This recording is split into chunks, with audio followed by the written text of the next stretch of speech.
साथ ही ये अफसोस के साथ अपने नाज़रीन को अपडेट करते चलें कि लाल शहबाज कलंदर दरगाह में खुदकुश धमाके के नतीजे में 100 से ज़ायद अफराद बताए जा रहे हैं जो इस वक्त ज़ख्मी हालत में वहां पर पड़े हैं, लेकिन उनको कोई तिब्बी इमदाद नहीं दी जा रही, ना ही उनको अस्पताल मुंतकिल करने के लिए कोई इकदाम किए जा रहे हैं इमरजेंसी बेसिस पर, क्योंकि वहां पर जो लोग मौजूद हैं वो अपनी मदद आपके तहत इन जख्मियों को अस्पताल लेकर जा रहे हैं। जिससे हमारे नुमाइंदे भी हमें बता रहे थे हैदराबाद अस्पताल या जामशोरो अस्पताल वहां पहुंचते तक या वहां से एम्बुलेंस यहां आने तक 2 से ढाई घंटे और जामशोरो के अस्पताल 1.5 से 2 घंटे लग सकते हैं, लेकिन कोई भी यहां पर इमरजेंसी बेसिस पर कोई इकदाम नहीं किए जा रहे। सिंध हुकूमत की जानिब से कोई इंतजाम नहीं किए जा रहे। मनासिर हम आपको दिखा रहे हैं इस दरगाह के अंदर के। आज चूंकि जुमेरात है और ज़ायरीन की बड़ी तादाद यहां पर मौजूद थी और बताया यह जा रहा है कि जब धमाल सहन के बाद ज़ायरीन अंदर वाले गेट के पास पहुंचे हैं तो वहां वो खुदकुश बमबार था जिसने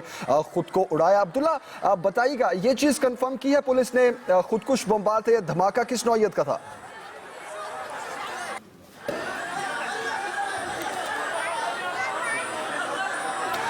अब्दुल्ला शेख से हम मज़ीद भी तफसीलात लेंगे। अभी आपको बताते चलें कि लाल शहबाज कलंदर दरगाह के अंदर ज़ख्मियों की बड़ी तादाद अभी फ़र्श पे पड़ी तड़प रही है, लेकिन उनको अस्पताल मुंतकिल करने का इंतज़ार किया जा रहा है, एम्बुलेंसेस का इंतज़ार किया जा रहा है। अब तक की जो इत्तलात है 100 अफराद ज़ख्मी हैं MS7 अस्पताल का ऐसा कहना है। और जब ये खुदकुश धमाका हुआ उसके बाद अफरा तफरी मच गई, लोग अपनी मदद आपके तहत इन जख्मियों को अस्पताल मुंतकिल कर रहे हैं। अब्दुल्ला शेख एक बार फिर हमारे साथ है। अब्दुल्ला, बताइएगा, आप जिस तरह बता रहे थे कि लोग अपनी मदद आपके तहत जख्मियों को अस्पताल लेकर जा रहे हैं, पुलिस वहां पर पहुंची, सिक्योरिटी इदारे वहां पर पहुंचे, इस धमाके की नौयत का कुछ पता चल सका? देखिए, धमाके की नौयत सिंध पुलिस की जानिब से जो चलाया जाता रहा है, बताया जाता रहा है कि ये खुद का हमला था, लेकिन ये हैदराबाद पुलिस रेंज में शामिल एक जिला है जामशोरो, और बताया ये जा रहा है कि जिला जामशोरो के SSP किसी अहम मसरूफियात के सबब उस वक्त हैदराबाद में मौजूद थे, जबकि DIG हैदराबाद जो कि इस रेंज के DIG हैं, उनके अंडर में ये जिला है, उनकी जानिब से भी अभी ऑफिशियली तौर पर ये नहीं बताया गया है कि आया ये खुदकश धमाका था या प्लांटेड धमाका था या इसकी क्या वजह थी। इसलिए अभी तक सब लोग इसी बात के मुंतज़िर हैं कि पुलिस हुक्काम की जानिब से मीडिया को बाकायदा तौर पर यह आगाह किया जाए कि आया ये धमाका खुदकश था या प्लांटेड था। इस हवाले से मुख्तलिफ क्या साराइयाँ की जा रही है, लेकिन सिंध पुलिस के तर्जुमान के हवाले से ये कहा जा रहा है कि उनकी जानिब से ये बताया गया है कि ये खुदकश हमला था। तो सिंध हुकूमत के तर्जुमान ने क्या इस हवाले से कुछ बताया कि सिंध हुकूमत तरजीह बुनियादों पर क्या कर रही है जख्मियों को अस्पताल पहुंचाने के लिए? ऐसा कोई बयान सामने नहीं आया अभी तक? ना डिप्टी कमिश्नर जामशोरो, ना कमिश्नर हैदराबाद डिवीजन, ना सिंध हुकूमत की जानिब से ऐसा कोई ऐलान सामने नहीं आया है, ना कोई ऐसे इंतजाम बताए गए हैं कि किस तरह जख्मियों को अस्पतालों में मुंतकिल किया जाएगा, किस तरह जख्मियों की तिब्बी सहूलियात की फराहमी के लिए इंतजाम किए जाएंगे। कमिश्नर हैदराबाद का यह कहना है कि वो अभी रास्ते में है और चंद लम्हों बाद वो खुद जाए वक़्फ़ों पर मौजूद होंगे, लेकिन उस वक्त तक जाए वक़्फ़ों पर क्या सूरत हाल है उसका किसी को अंदाज़ा नहीं। सब टेलीफोन पर बात करके एक दूसरे को ये बताने की कोशिश कर रहे हैं कि वो हम इसी काम में मसरूफ़ हैं और तमाम तर सहूलियात फराहम की जा रही हैं, लेकिन अमली तौर पर ऐसा कोई दिखाई नहीं दे रहा। न ही इस हवाले से अभी तक कमिश्नर हैदराबाद या डिप्टी कमिश्नर जामशोरो की जानिब से कोई ऐसा ऐलान सामने आया है, ना ही कोई ऐसा दावा किया गया है कि उसमें ये कहा गया हो कि जख्मियों को हम बहुत अच्छी तिब्बी इमदाद देंगे, और ना ही सिंध हुकूमत की जानिब से कोई एयर एम्बुलेंस या कोई ऐसा मामले का ऐलान किया गया है कि जख्मियों को फौरी तौर पर तिब्बी इमदाद के लिए अस्पताल में मुंतकिल किया जा सके। और अगर एयर एम्बुलेंस का इंतजाम कर दिया जाता है तो 7 एयरपोर्ट वहां पर मौजूद है, वहां से बासानी तमाम जख्मियों पे फौरी के अच्छा लगता है। एक हमारे सीन को न्यूज़ जल्द सामने आई है, जख्मियों को जाए और जानते वाले से जारी की है वहां पर हमारे पंच हॉस्पिटल अब 10 जल्द मिल सके चीफ को जल्द दी जांच हो चुकी है। आपको ये अपनियों को हिदायत टीम्स वहां रवानी और चुकी हैं। खबर से हम जो ताजा थी बता रहे हैं जख्मी मुंतजिर है हमारे साथ है इस वक्त दरगाह के अंदर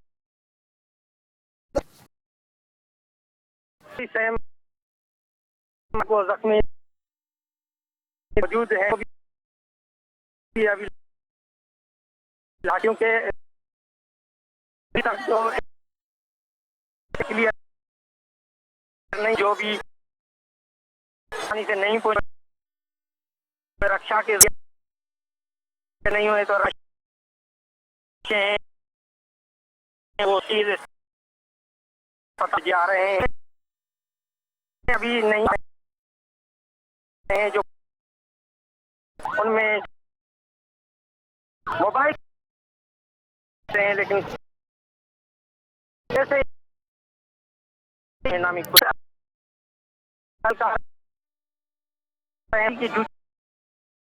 की खड़े नजर किस पर पहुंचे हैं खड़े हो गए हैं ये मोबाइल ट्विटर में लेकिन जो वॉलेंट्री हजरात हैं शहरी हैं ज़ायरीन हैं वो जख्मी और लोगों को हॉस्पिटल में पहुंचा रहे हैं। रक्त के खून के एहतियात के जो मसाजिद में ऐलान किए जा रहे हैं कि भाई क्या लोग पहुंचे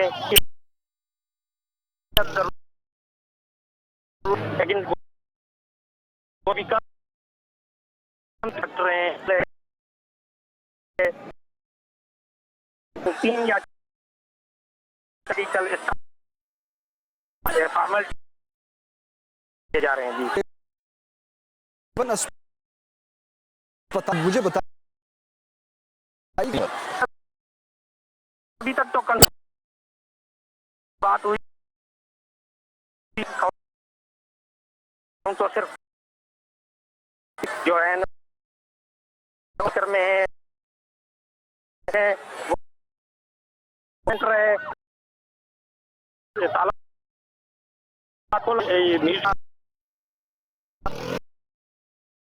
अभी जो है काम लेकिन है लेकिन 20 और एक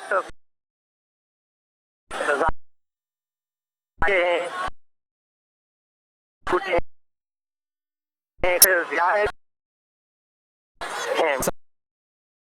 साथ ही रहिएगा आपको बताइए कि ट्रॉमा खोला गया पेश आ गया है कि सोनिया पर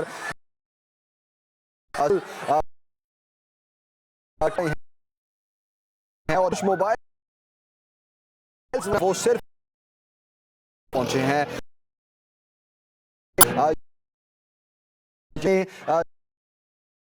की भी कोई मनाजिर इस वक्त जहां पर ऐसी है अपने प्यार लिए सवारियों की का इस्तेमाल है मोटर लेकिन खास तो जानिब से देना ऐसा मुझे बता आयात जारी मुताबिक जी जाए और के तिब्बत आर्मी चीफ का ये उनको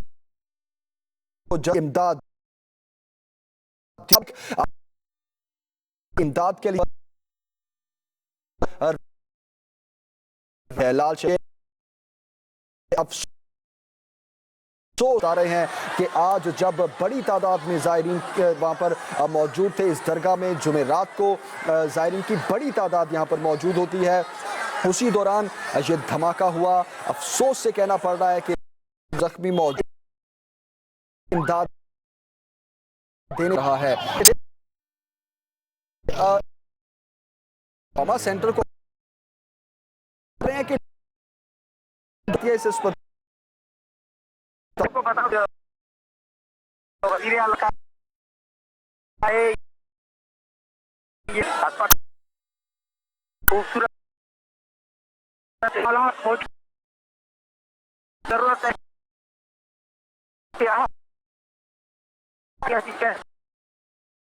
जो शहर में लाया गया है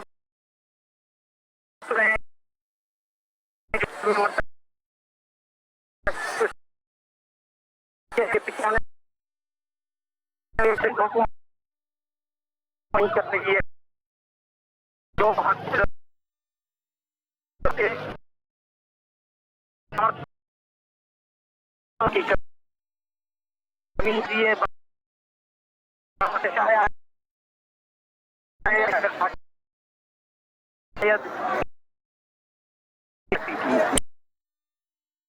सारे की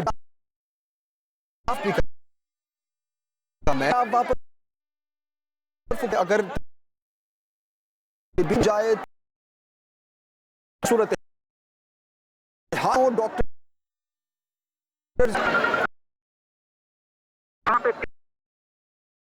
को जा रही है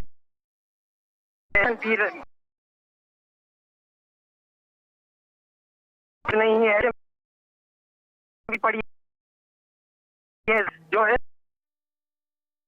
उनको बेड नहीं दी किसी का कोई वो डॉक्टरों की चिंता पड़ा है तो फिर उनका स्टाफ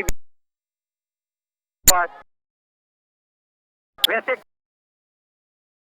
शायद बच्चे सहार कर दी जाए गए वो कोई है कोई है लेकिन या पैरामेडिक तक पहुंचता रहे थे उनके बनाया गया पर डॉक्टर भी कम है और हम हाल उनसे जाए और लेट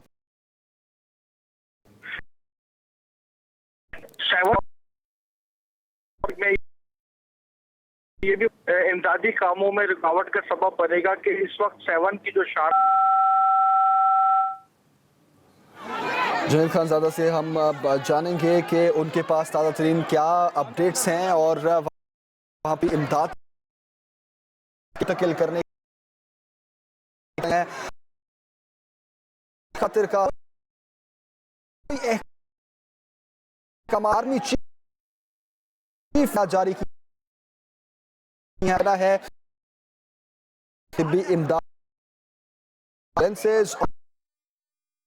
स्टाफ अब वो जाए निकल चुका जल्द सामने आई ताबे चुकी है जुनैद ये इस बहुत वजह से और यहाँ से पहुंच सका मैं आप ये हमारी ने ये बताया 10 बजे करीब हुआ है और यह वो हुआ की तरफ से जो बहुत बड़ा सामने से जरिए खुद को उड़ाया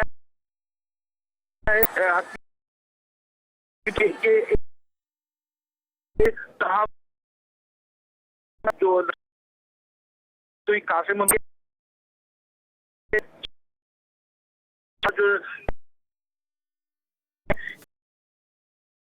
ये थे उदय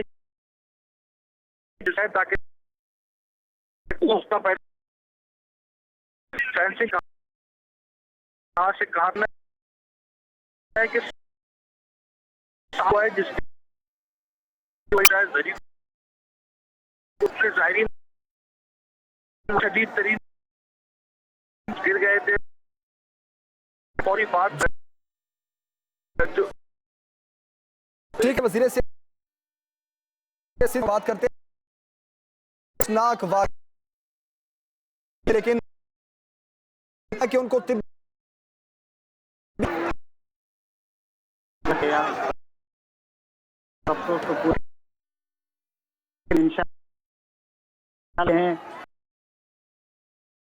कुछ वाली तरीके से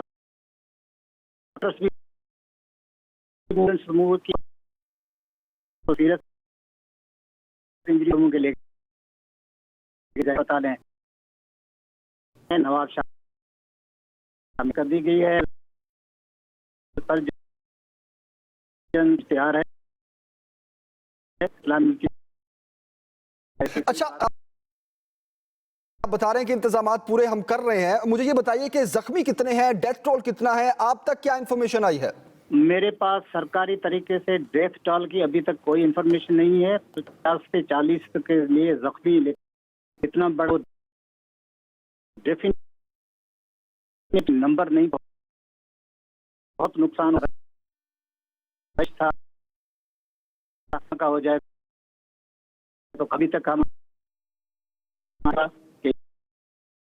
कितनी मतलब सिकंदर सही ही नहीं इंफॉर्मेशन है पता तरफ से बताऊंगा है ना तो कहाँ पे मूव ये देख होती है आप रहा है मुझसे पूछ के तरफ से हुई है वो कुछ अंदाजा लगा हो सकते हैं। मैं आपको 7 है 100 से ज्यादा 20 बात कर वो भी ले ले तो चल रहा है कि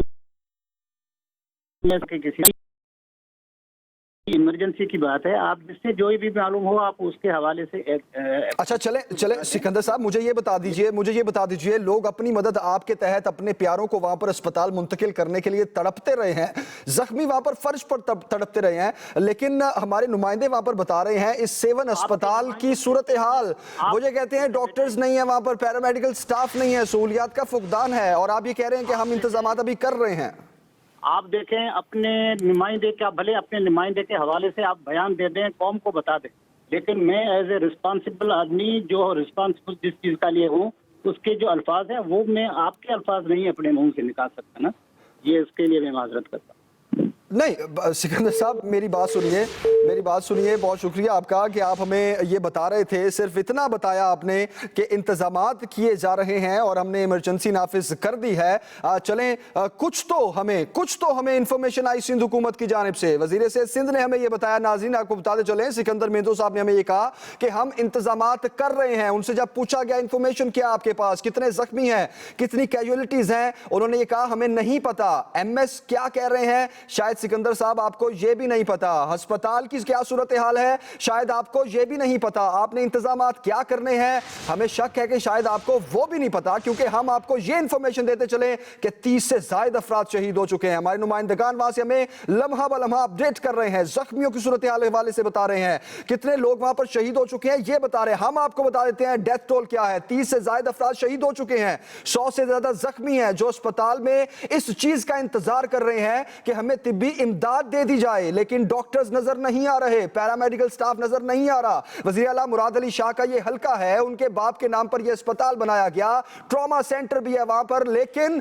ट्रॉमा सेंटर का ताला आज खोला गया। शायद नुमाइश के लिए यह ट्रॉमा सेंटर बनाया गया था, इतना बड़ा वाकया पेश आ गया, लेकिन सिंध हुकूमत खामोश है। पता नहीं शायद किस चीज का इंतजार कर रही है सिंध हुकूमत। वजीर सेहत हमारे साथ थे और उनके पास इंफॉर्मेशन ही नहीं है, सिर्फ ये इंफॉर्मेशन है कि ब्लास्ट हुआ है, ब्लास्ट के बाद वहां पर क्या हुआ ये इंफॉर्मेशन भी होनी चाहिए थी। अफसोस के साथ आपको बताते चले कि अभी वहां पर एम्बुलेंसेस पहुंचना शुरू हो चुकी हैं। आर्मी चीफ की जानिब से जो हिदायत दी गई हैं उसके बाद से टीम्स रवाना हो चुकी हैं, फौज की एम्बुलेंसेस, फौज की जो मेडिकल स्टाफ है आर्मी का और रेंजर्स का, वो भी आर्मी चीफ की हिदायत के मुताबिक जाए हादसा पर पहुंचना शुरू हो चुके हैं। आर्मी चीफ ने हिदायत जारी की है कि जल्द अज जल्द तिब्बी इमदाद दी जाए जख्मियों को। इतना बड़ा वाकया हो गया, इतना बड़ा सानहा हो गया, जख्मी फर्श पर तड़पते रहे, उनके प्यारे उनको उठाकर अस्पताल ले जाने के लिए तरसते रहे, लेकिन सिंध हुकूमत को यह नहीं पता कि कितने लोग जख्मी हैं और कितने शहीद हो गए हैं, अस्पतालों की क्या सूरत हाल है, वहां डॉक्टर्स या पैरामेडिकल स्टाफ है भी या नहीं। सिंध हुकूमत को तो यह तक भी नहीं पता। हम यहां पर बैठे बात कर रहे हैं कि शायद सिंध हुकूमत अभी कोई अहकाम जारी करे, कोई एयरलिफ्ट का बंदोबस्त किया जाए, कोई एयर एम्बुलेंस का बंदोबस्त किया जाए, लेकिन शायद वो जनाब प्रोटोकॉल के लिए ही संभाल के रखे गए हैं। अफसोस के साथ आपको बताना पड़ रहा है हमें कि दहशतगर्दी की जो हालिया लहर इस वक्त पाकिस्तान में है, जिसके बाद हाई अलर्ट है पाकिस्तान में, अस्पतालों में इमरजेंसी है, बहुत से ऐसे मकामात हैं जहां पर थ्रेट्स हैं। लाल शहबाज कलंदर दरगाह पर आज ये इतना बड़ा वाकया पेश आ गया, लोगों की बड़ी तादाद वहां पर मौजूद थी, लेकिन उसके बाद सूरत हाल क्या है वहां पर, जख्मियों को कैसे तिब्बी इमदाद दी जानी है, इसका कुछ पता नहीं। अब्दुल्ला शेख हमारे नुमाइंदे इस वक्त हमारे साथ हैं, उनसे बात करते हैं। अब्दुल्ला, ताजा तरीन सूरत हाल क्या है?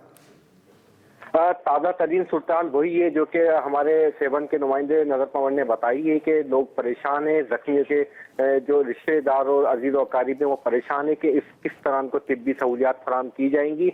और ये हकीकत है कि ये हल्का इंतखाब वज़ीर आला सिंध सैयद मुराद अली शाह का है, और ये जो ताल्लुका अस्पताल है ये उनके वालिद सैयद अब्दुल्ला शाह के नाम से ही मंसूब है।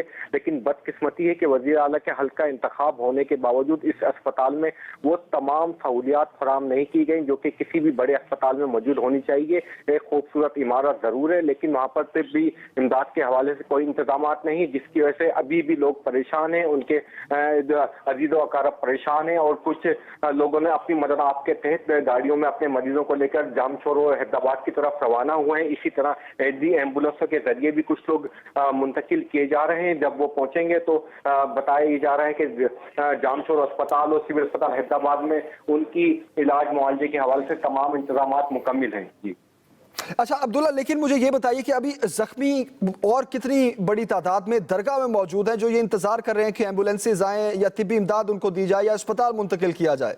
दरगाह के अहाते से धमाल कोट से जख्मियों को निकाला जा चुका है। अब वहां पर इक्का दुक्का अफराधी जो कि कहीं दूर गिर के जख्मी हुए वो मौजूद हो सकते हैं, लेकिन ज्यादातर तादाद जख्मियों की ताल्लुका अस्पताल सेवन पहुंचाई जा चुकी है। उधर बेड कम पड़ गए हैं और लोग फर्श पे भी मौजूद हैं, अस्पताल के अहाते में भी मौजूद हैं। इसके अलावा लोगों का एक जम्मे गफीर है जो कि आज दरगाह सेवन आया था, क्योंकि उन्हीं लोगों के अजीज़ व अकारीब इस हादसे में जख्मी हुए, तो इसकी वजह से वहाँ पर बहुत बड़ी तादाद जमा है। लेकिन सबसे ज्यादा जो सूरत हाल वो खराब है वो इस हवाले से है कि पुलिस के जिला इंतजामिया जामशोरो की जानिब से ताहाल लोगों को वहाँ से हटाने के लिए, तिब्बी सहूलियात की फराहमी को आसान बनाने के लिए इंतजाम नहीं किए गए हैं, जिसकी वजह से यकीनी तौर पर डॉक्टर और पैरामेडिकल स्टाफ को भी परेशानी का सामना करना पड़ रहा है। अच्छा अब्दुल्ला, मतलब आप ये कह रहे हैं कि तमाम जख्मियों को दरगाह के अहाते से अस्पताल मुंतकिल किया जा चुका है, लेकिन जो अस्पताल की सूरत हाल है वो भी हमारे सामने है, तो क्या ये कोशिश की जा रही है कि हैदराबाद हैदराबाद या जामशोरो के अस्पतालों का रुख किया जाए? बिल्कुल, बहुत बड़ी तादाद जख्मियों की जो है निजी गाड़ियों के ऊपर, इसी तरह एडी एम्बुलेंस के जरिए और सरकारी गाड़ियों में इन जख्मियों को रख कर जो है कोशिश की जा रही है कि जामशोरो अस्पताल पहुंचाया जाए। और जो ज़्यादा शदीद जख्मी होंगे उनके लिए हिदायत जारी की जा चुकी है कि ज़्यादा शदीद जख्मियों को सिविल अस्पताल हैदराबाद मुंतकिल किया जाए। हमारी MS सिविल अस्पताल से भी इस हवाले से बात हुई तो उनका ये कहना था कि हमारा ऑपरेशन थिएटर तैयार है, हम मरीजों की मेज़बानी करने के लिए तैयार हैं। मरीज पहुंचेंगे तो उनका इलाज मुआवजा भी किया जाएगा और जिनको ऑपरेशन की जरूरत होगी उनके ऑपरेशन भी किए जाएंगे। उनका ये भी दावा है कि उनके अस्पताल के अंदर इंसानी जान बचाने की तमाम अद्वियात मौजूद हैं, लेकिन अभी तक जख्मी पहुंचे नहीं हैं। ठीक है अब्दुल्ला, हमारे साथ ही रहिए। अपने नाज़रीन को बताते चलें, हमारे नुमाइंदे हमें अपडेट कर रहे थे कि तमाम ज़ख्मियों को दरगाह के अहाते से अस्पताल मुंतकिल कर दिया गया है, लेकिन उस अस्पताल जहां पर डॉक्टर्स भी कम हैं, पैरामेडिकल स्टाफ भी कम है, सहूलियात का भी फुकदान है और ज़ख्मी वहां पर जितनी बड़ी तादाद में पहुंचे हैं उनको तिब्बी इमदाद देना, उनका इलाज करना बहुत मुश्किल हो गया है। अपनी मदद आपके तहत ही हैदराबाद अस्पताल, जामशोरो अस्पताल का रुख किया जा रहा है। लोग अपनी मदद आपके तहत ही वहां पर जिसको जो मिल रहा है, जो भी व्हीकल मिल रही है, वो रिक्शा मिल रहा हो, वो उनको गाड़ी मिल रही हो, कोई भी एम्बुलेंस हो, बस कोशिश ये है कि जख्मियों को जो सीरियस कंडीशन है, तशवीशनाक जिनकी हालत है, उनको जल्द अज जल्द सिविल हॉस्पिटल हैदराबाद पहुंचाया जाए या जामशोरो अस्पताल का रुख किया जाए ताकि उनकी जान बचाई जा सके। लेकिन अभी आपको ये बताते चलें कि 7 अस्पताल के MS का ये कहना है, उन्होंने जो तादाद हमें दी, जो इंफॉर्मेशन दी मीडिया को, उनके मुताबिक 100 से ज़ायद अफराद ज़ख्मी हैं और डेथ टोल बढ़ता जा रहा है। 30 अफराद जो हैं वो शहीद हो चुके हैं। लेकिन अस्पताल की सूरत हाल ये है कि 7 अस्पताल में लोगों की बड़ी तादाद वहाँ पर मौजूद है। अपने प्यारों को वो अपने हाथों में लिए बैठे हैं, कोई फर्श पर बैठा है, कोई कहाँ बैठा इंतज़ार कर रहा है कि डॉक्टर्स उन तक पहुँचे, उनको तिब्बी इमदाद दी जाए, उसके उस ज़ख्मी प्यारे की जान बचाई जा सके। लेकिन चूँकि वहाँ पर डॉक्टर्स भी कम हैं, पैरामेडिकल स्टाफ भी कम है, सहूलियात का फुकदान भी है। हमारे नुमाइंदे बता रहे हैं कि बिल्डिंग बहुत प्यारी है, बिल्डिंग देखने से ताल्लुक़ रखती है, लेकिन इस बिल्डिंग का नाम ट्रॉमा सेंटर या अस्पताल जब बनाया गया तो उसमें सहूलियात भी देनी थी, इंसानी जान कैसे बचानी है इस पर भी तवज्जो देनी थी। वज़ीर आला मुराद अली शाह का ये हल्का है और उसका ये एक ही अस्पताल है, यहाँ पर उनके वालिद के नाम पर यह अस्पताल बनाया गया। लेकिन जनाब ज़ख्मी जब यहाँ पर पहुँचे हैं तो वो इस इंतज़ार में हैं कि उनके ज़ख्म भरे जाएं, उनका इलाज किया जाए। और अब्दुल्ला शेख हमारे नुमाइंदे इस वक्त हमारे साथ हैं, मज़ीद उनसे बात करते हैं। अब्दुल्ला, मुझे बताइएगा, अब MS जो 7 अस्पताल हैं वो जो हमें टोल्स दे रहे हैं कि 100 से ज़्यादा ज़ख्मी हैं और अभी जो इत्तलात आ रही हैं वो 30 से ज़ायद अफराद बताया जा रहा है कि शहीद हो गए हैं। अस्पताल की ताज़ा तरीन सूरत हाल क्या है वो बताइए।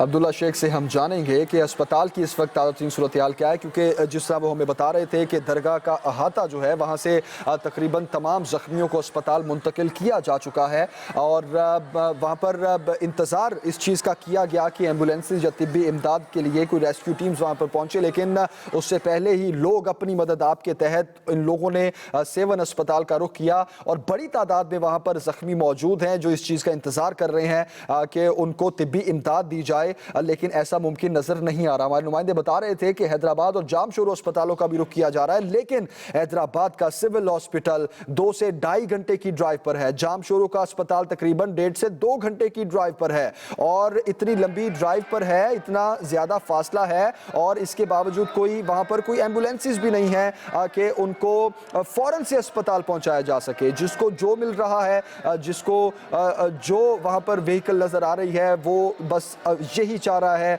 कि उनका प्यारा वो ज़ख्मी जो उनके हाथों में है वो अस्पताल पहुंच जाए, उसकी जान बच जाए। हमारे साथ वज़ीर सेहत सिंध थे, उनका ये कहना था कि इंतज़ामात पूरे किए जा रहे हैं, शायद वो अहकामात के तौर पर ही पूरे किए जा रहे हैं, शायद वो इंफॉर्मेशन की हद तक ही पूरे किए जा रहे हैं, लेकिन जनाब अमली तौर पर भी कुछ देखना है। वज़ीर सेहत को तो ये भी नहीं पता था कि डेथ टोल क्या है या ज़ख्मी कितनी बड़ी तादाद में वहाँ पर मौजूद हैं। उनको सिर्फ ये इंफॉर्मेशन थी कि एक धमाका हुआ है और हम सिर्फ ये अहकाम तलबात दे रहे हैं कि अस्पतालों में इमरजेंसी नाफिज कर दी जाए। इमरजेंसी नाफिज होने के बावजूद देख लीजिए वजीर सेहत साहब कि सेवन अस्पताल में क्या हो रहा है। वजीर आला सिंध साहब आप ही जाग जाइए, आप ही देख लीजिए कि अस्पतालों के क्या मनाजिर है। जख्मी वहां पर लेटे हैं, पड़े हैं, इंतजार कर रहे हैं कि कोई डॉक्टर, कोई पैरामेडिकल स्टाफ, कोई हमें नजर आ जाए जो हमारे जख्मों को, जो रास्ता खून है उसी को बंद कर दे। लेकिन ये इंतजार शायद तवील होता जा रहा है। आपको बताते चले कि ये धमाका शाम 7 बजे के करीब हुआ है।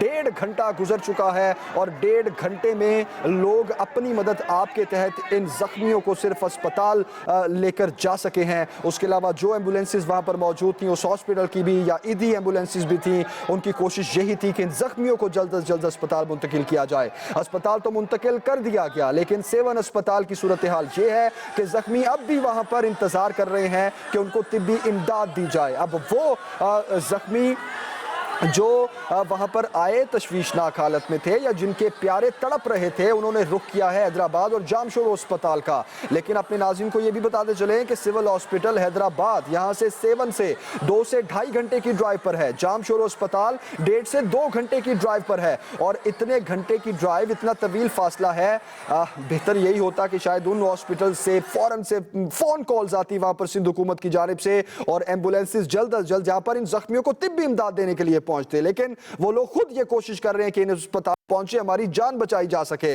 जहां तक बात है हैदराबाद या जामशोरो अस्पताल की, तो वजीर सेहत हमें ये कह रहे थे कि इमरजेंसी नाफिज कर दी गई है। वहां पर किसी किस्म की मुश्किल पेश नहीं आएगी, इंसानी जान बचाने के लिए हर सहूलत वहां पर मौजूद है। लेकिन वजीर सेहत साहब ये बता दीजिए कि वहां पहुंचेगी कैसे ये इंसानी जान जो तड़प रही है, जो इस इंतजार में है कि हमें तिब्बी इमदाद मिल जाए। आपको बताते चलें कि इस खुदकुश धमाके में अभी जो बताया जा रहा है कि 100 से ज्यादा अफराद जख्मी हैं और 30 से ज्यादा शहीद हो चुके हैं। जख्मियों को हर किस्म की तिब्बी इमदाद फराहम की जाए। वज़ीर आज़म नवाज शरीफ का ऐसा कहना है। हुकूमती इदारे तमाम वसाइल बरूए कार लाएं। वज़ीर आज़म नवाज शरीफ की जानिब से भी हिदायत दे दी गई है। दरगाह शहबाज कलंदर पर हमला हम सब पर हमला है, वज़ीर आज़म नवाज शरीफ का ऐसा कहना है। अहकामात भी उन्होंने जारी कर दिए हैं। उनका ये कहना है कि पिछले कुछ दिन बहुत अफसोसनाक रहे हैं। हालिया दहशत गर्दी की जो लहर जारी है उसमें हम देख सकते हैं कि आज अफसोस के साथ लाल शहबाज कलंदर की दरगाह को निशाना बनाया गया है। नज़र अली हमारे नुमाइंदे हमारे साथ हैं, मजीद उनसे बात करते हैं। नज़र, ताज़ा तरीन सूरत हाल बताइएगा। जी, यहाँ पे मैं हॉस्पिटल में खड़ा हूँ। यहाँ पे 50 से ज्यादा जो लाशें पड़ी हैं और एमएस का कहना है 200 से अभी जानबाग होने वालों की लाशें दरगाह के अंदर भी मौजूद हैं और जख्मी भी नजर आपसे दोबारा रब्ता करते हैं। आपकी आवाज़ डिस्टॉर्ट हो रही है, आपको दोबारा कॉल मिलाते हैं। आप बता रहे हैं शायद कि 200 से ज़ायद ज़ख्मी हो चुके हैं जो अस्पताल मुंतकिल किए गए हैं। हमारे नुमाइंदे नज़र अली, एक बार फिर उनसे हम जानने की कोशिश करेंगे ताज़ा तरीन सूरत हाल क्या है, दरगाह की ताज़ा तरीन सूरत हाल क्या है, अस्पताल की ताज़ा तरीन सूरत हाल क्या है, ज़ख्मियों को किस तरीके से रेस्क्यू किया जा रहा है, किस तरीके से तिब्बी इमदाद दी जा रही है, किस तरीके से उनको हैदराबाद या जामशोरो मुंतकिल किया जा रहा है। आप को हम बताते चलें, अभी हम मनाजिर आपको दिखा रहे हैं दरगाह के अंदर के। ये मनाजिर हैं जब धमाके के बाद वहाँ पर भगदड़ मची और लोग अपने प्यारों को तलाश करने लगे और जब उनको अपने प्यारे मिले तो फिर वो इस कश्मकश में थे कि उनको अस्पताल कैसे ले जाया जाए। अपनी मदद आपके तहत सेवन अस्पताल का रुख किया इन लोगों ने। सेवन अस्पताल पहुँचे। जख्मी हमारे नुमाइंदे में बता रहे थे कि तकरीबन दरगाह के अहाते से तमाम जख्मी मुंतकिल किए जा चुके हैं सेवन अस्पताल, जहां पर उनको तिब्बी इमदाद भी दी जा रही है। लेकिन वहां पर बहुत से जख्मी ऐसे हैं जो तिब्बी इमदाद के अभी तक मुंतजिर हैं। डॉक्टर्स पहुंच ही नहीं पाए वहां पर। सिर्फ 7 से 8 डॉक्टर बताए जा रहे हैं, 7 से 8 डॉक्टर जो इस वक्त सेवन अस्पताल में मौजूद है। पैरामेडिकल स्टाफ की भी यही सूरत हाल है। हमारे नुमाइंदे बता रहे थे कि सेवन अस्पताल में कम से कम 95 डॉक्टर्स की जरूरत है, 95 डॉक्टर्स की। लेकिन आज जब इतना बड़ा सानहा भी हो गया इमरजेंसी के बावजूद, वहां पर डॉक्टर जो मौजूद है ड्यूटी पर, वो सिर्फ 7 से 8 हैं। इस अस्पताल की सूरत हाल भी आपके सामने है। वजीर सेहत जो हमें इंफॉर्मेशन दे रहे थे वो भी आपके सामने है। सिंध हुकूमत ने क्या अहकाम दिए वो भी आपके सामने हैं। लेकिन जनाब, जो असल सूरत हाल है, जो ग्राउंड रियलिटीज़ हैं, हमारे नुमाइंदगान मीडिया जो जहां जहां पहुंचा है वो आप तक हम पहुंचा रहे हैं। अभी तक जो इत्तलात हैं वो ये हैं कि 100 से ज़ायद अफराद ज़ख्मी हैं और 30 से ज़ायद शहीद हो चुके हैं। इंसानी जान बचाने की कोशिश की जा रही है, लेकिन सिर्फ बातों की हद तक, अमली तौर पर हमें कुछ नज़र नहीं आ रहा। सेवन अस्पताल हो या फिर हैदराबाद और जामशोरो, क्योंकि हैदराबाद और जामशोरो अस्पताल तो कोई ज़ख्मी पहुंच ही नहीं सका अभी तक, क्योंकि फासला ही 2 से ढाई घंटे का है। जामशोरो का 1.5 से 2 घंटे का फासला है। अफसोस के साथ आपको बताते चलें कि अभी तिब्बी इमदाद जख्मियों को दी जा रही है, इंसानी जानों को बचाने की कोशिश की जा रही है। आर्मी चीफ की जानिब से हिदायत जारी की गई हैं। ISPR के मुताबिक आर्मी चीफ का ये कहना था कि जल्द अज जल्द जख्मियों को सानी मुसलसल करने की जरूरत है, उस पर ओवरसाइट की जरूरत है, उसमें आपस में कोऑर्डिनेशन की जरूरत है। ये तमाम चीजें मेरे ख्याल में जैसे होनी चाहिए थी वो नहीं हो रही, जिसका फायदा ये दहशतगर्द तंजीमें उठा रही हैं। बिल्कुल सही, जैसे होनी चाहिए थी उस तरह नहीं हुए ये इंतजामात। तलत मसूसा, बहुत शुक्रिया आपके वक्त के लिए। हसन अस्करी रिजवी साहब ने हमें ज्वाइन किया है, उनका तज्जिया लेते हैं आज के इस अफसोसनाक वाक़े पर। हसन साहब, क्या कहेंगे? आज पुलिस और मीडिया के बाद आज निशाना बनाया गया दरगाह को, मासूम लोगों को, और उसके बाद सिक्योरिटी लैब्स के साथ साथ हम जहाँ तक उनको तिब्बी इमदाद देने की बात है उसमें बड़ी ताख़ीर नज़र आ रही है हमें। देखिए, लगता ये है कि जब ज़रब-ए-अज़्ज़ की कार्रवाई नॉर्थ वजीरिस्तान में हुई है तो कुछ लोग जो बच गए वो कुछ अफगानिस्तान भाग गए, कुछ मेनलैंड पाकिस्तान में आ गए। अब लगता ये है कि ये लोग रीग्रुप करके अपनी मौजूदगी का एहसास दिलवाने के लिए अब कार्रवाइयां ऊपर नीचे जो है वो करते चले जा रहे हैं और उसका इम्पैक्ट वो ज्यादा करने के लिए वो पब्लिक के मुकामात को ढूंढ रहे हैं और वही कार्रवाई कर रहे हैं। तो इस वक्त जरूरत इस बात की है कि एक तो इन ग्रुप्स की जो शहरी इलाके में आइडेंटिफिकेशन की जाए, फिर उसके बाद इनका सोर्स ऑफ सपोर्ट क्या है, कहाँ आके ये उनकी पनाहगाहें कहाँ हैं, उनका सपोर्ट सिस्टम क्या है, क्योंकि इस किस्म की कार्रवाई सपोर्ट सिस्टम के बगैर नहीं हो सकती। तो उसमें लोकल इंतजामिया, जो इंटेलिजेंस एजेंसीज हैं, उनका बड़ा किरदार होता है। गालिबन उनको पता ही नहीं है कि ये कहाँ से कार्रवाई किस तरह हो जाती है, जिसकी वजह से उन्होंने तकरीबन चारों सूबों में कार्रवाइयां हमें पिछले 3 दिन में करके दिखा दी हैं।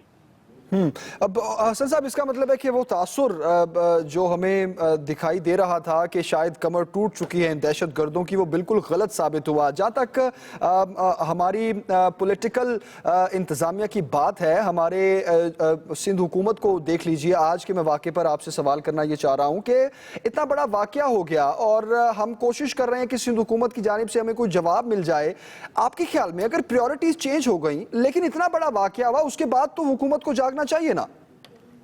देखिए, ये बुनियादी तौर पर लोकल जो इंतजामिया होती है और उसके बाद सूबाई जो हुकूमत होती है, उनकी जिम्मेदारी होती है कि वो इसकी तैयारी रखें और मुस्तकिल तौर पे ये तैयारियां होनी चाहिए कि इमरजेंसी हो जाए तो फिर आप क्या करेंगे। लेकिन हम ये देख रहे हैं कि हमारी सूबाई हुकूमतें, चाहे वो इस सूबे की हों या किसी और सूबे की हों, उनकी अपनी सियासी तरजीहात कुछ इस किस्म की होती हैं कि इस किस्म के ग्रुप्स को ट्रैक करना, इनके कनेक्शन को ढूंढना और फिर इमरजेंसी हो जाए तो फिर जो है रिलीफ तो मुहैया करना, वो उसमें आमतौर पे कामयाब नहीं होते।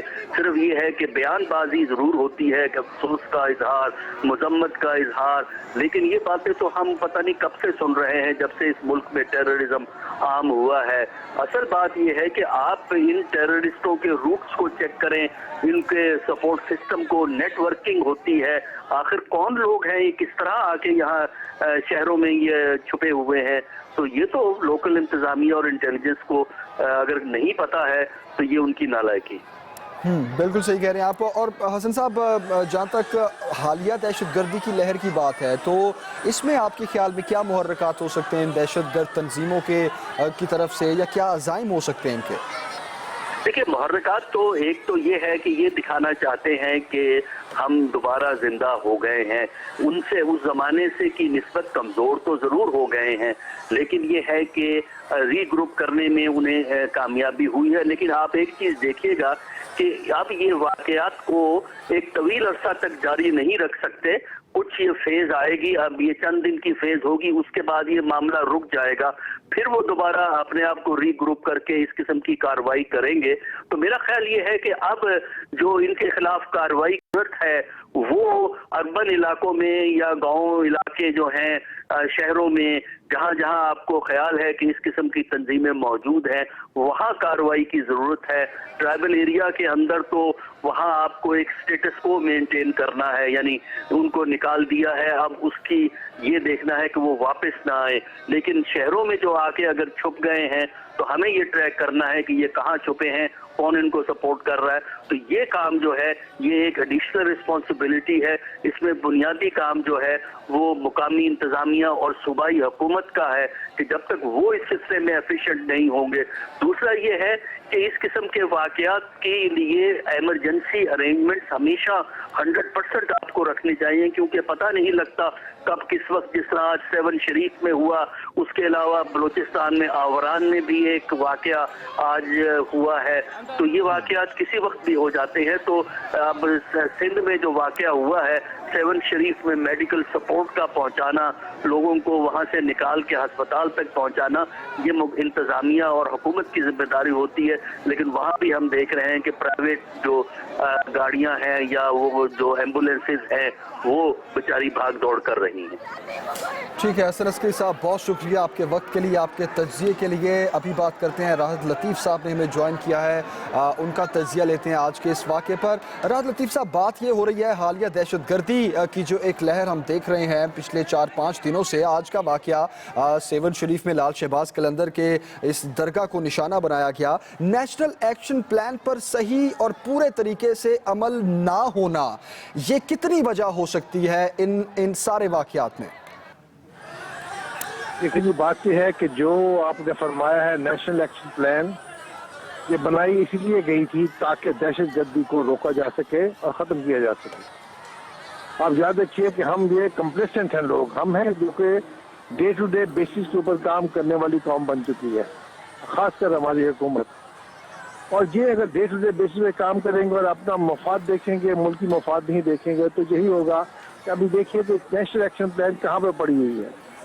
ये पिछले एक साल हो चुका कि हमारे जो वहाँ पे ISPR के जो डायरेक्टर जनरल थे उन्होंने फरमाया था कि 20 पॉइंट्स हैं नेशनल एक्शन प्लान के, 4 पे हमने अमल कर दिया है, बाकी 16 रह गए हैं। हुकूमत का काम है उसको अमल करने का। ये बैड पोर गवर्नेंस की वजह से ये इसके ऊपर काम नहीं हो रहा है। मेरा ख्याल ये आज आपके सामने साबित हो गया। हाँ, ये कंप्लेसेंट हो गए और उन्होंने रीग्रुप कर लिया, अपने को रीऑर्गेनाइज करके बता दिया कि हम सारे प्रोविंसेस के बीच में हम जा सकते हैं, जहाँ चाहें हम जा सकते हैं। और ये सॉफ्ट टारगेट है जो कि मज़ारों का टारगेट होता है। और देखिए मज़ारों के टारगेट पे ज़्यादा हमले होंगे, अब और होंगे। तो ये हुकूमत इसके बारे में समझ नहीं आती, सोचती क्यों नहीं है, बात क्यों नहीं करते, क्यों इस पर एक्शन नहीं लेते, क्यों नहीं। देखिए तमाम हमारे चारों के 5 सूबे जितने भी हैं, उन सूबों के बीच में ये क्यों एक्शन नहीं दिया जा सकता जो कि मिलिट्री एक्शन होना चाहिए, जिस तरह के कराची में दिया गया है। तो राहत साहब, आप क्या समझते हैं ये एक्शन क्यों नहीं लिया जा रहा हुकूमत की जानिब से? देखिए बात यह है कि मैंने आपको ये अर्ज किया है कि तमाम सूबों के बीच में देखिए इंसर्जेंस हमेशा होता है, उसको आपको ढूंढना पड़ता है। ये सिक्योरिटी बेस्ड ऑपरेशन होता है सारा, और जब तक आप उसको ढूंढे नहीं आप उसको निकाल नहीं सकते। तो ये तमाम जितना काम है ये उसको ढूंढा जाएगा जबकि आप तमाम सूबों में काम करेंगे ताकि उसको भागने का रास्ता ना मिले। सबसे पहले आप उसके एवेन्यूज बंद करते हैं, उसको सपोर्ट होती है पैसे की, वो बंद करते हैं, लीडरशिप को बंद करते हैं, खत्म करते हैं, फिर ये इंसर्जेंसी खत्म होती है। हमने वो काम नहीं किया, हमने एक सूबे में शुरू किया, फिर दूसरे सूबे में भी। आप याद रखिए कराची के बीच में भी आपके सामने है किस तरीके के साथ इस हुकूमत ने वहां पर उसको एक्सटेंशन देने के लिए कि हमें ये हमारे रेंजेस हमें चाहिए, उसमें कितना वक्त देते हैं। ये सोचते हैं चीजों के बारे में। और यहाँ भी देखिए पंजाब के बीच में ये वोट को मालूम है कि ये पंजाब के बीच में जो है इससे सेफ हेवन, एक दफा हुआ था साउथ पंजाब के बीच में जाते आपको फौज में जब किया था और वो तमाम लोगों को पकड़ लिया गया था, मारा गया था, कुछ पकड़े गए थे। तो ये हमारा सारे सूबों के बीच में होना चाहिए। ये भी हुकूमत ना करे तो इस बारे में ना आप कुछ कर सकते हैं ना मैं कुछ कर सकता हूँ। ये तो हुकूमत को करना है, उनको महसूस होना चाहिए कि देखिए इस तरह के नुकसान होंगे। कितनी हमारा भयानक ये हुआ यहाँ पर पंजाब के बीच में जो लाहौर में हुआ वाकया हुआ, अभी देखिए पेशावर में भी हो गया, अभी कोयटा में भी हो गया, अभी देखिए सेवन शरीफ में भी हो गया। तो ये हुकूमत को महसूस होना चाहिए कि ये इस तरह से पैनिक मत फैलवाए, ये नेक्स्ट एक्शन प्लान पे पूरा अमल करें और तमाम सूबों में मिलिट्री एक्शन कराएं ये रेंजेस का। जो खैबर पख्तूनख्वा है और कोयटा है वहाँ पे फ्रंटियर कोर का होना चाहिए और जो सिंध है और जो पंजाब है यहाँ इस इलाके के बीच में रेंजेस का होना चाहिए और ये एक्शन कराए, मांगे इनको सेंट्रल गवर्नमेंट से, इनको रिक्वेस्ट करें, उनको लें, उनको डिप्लॉय ताकि करें वो लोग, वो ताकि अमल ला सके, लोगों को पकड़ा जा सके। दूसरी से कनेक्टेड चीज़ है आपकी जो हमारी अदालतें जो हैं, इसकी जो फौजी अदालतें, देखिए मुख्तलिफ वक्तों में जो मुश्किल वक्त होते हैं तो मुश्किल वक्त के बीच में मुश्किल डिसीजन लिए जाते हैं, फैसले किए जाते हैं। ये कौन सा ये नुक्ता निकाल रहे हैं जो कि हमारे कॉन्स्टिट्यूशन के बीच में कि भी फौजी अदालतें नहीं बन सकती। देखिए फौजी अदालतें बनी हैं, उन्हीं के बीच में तमाम ये जितनी भी जो है ये सजाएं वहाँ पर हुई हैं, सख्त सजाएं हुई हैं, फांसियाँ हुई हैं। तो ये सवाल ये पैदा नहीं, इनको फुल पावर्स दें कि हमारे जो इनको डिप्लॉय करें, हमारे जो इनको मांगे, ये जो हमारे जो फोर्सेस जो मैंने आपको अर्ज किया है ये तमाम सूबों में हो और ताकि ये और सख्त सजा हो और जो हुकूमत जो है अब खुदा के लिए अब समझे कि ये हमारा वक्त आ चुका है, ये हमारा वक्त वो नहीं है जो कि जिस कभी जो हम अपने वोटर्स का ख्याल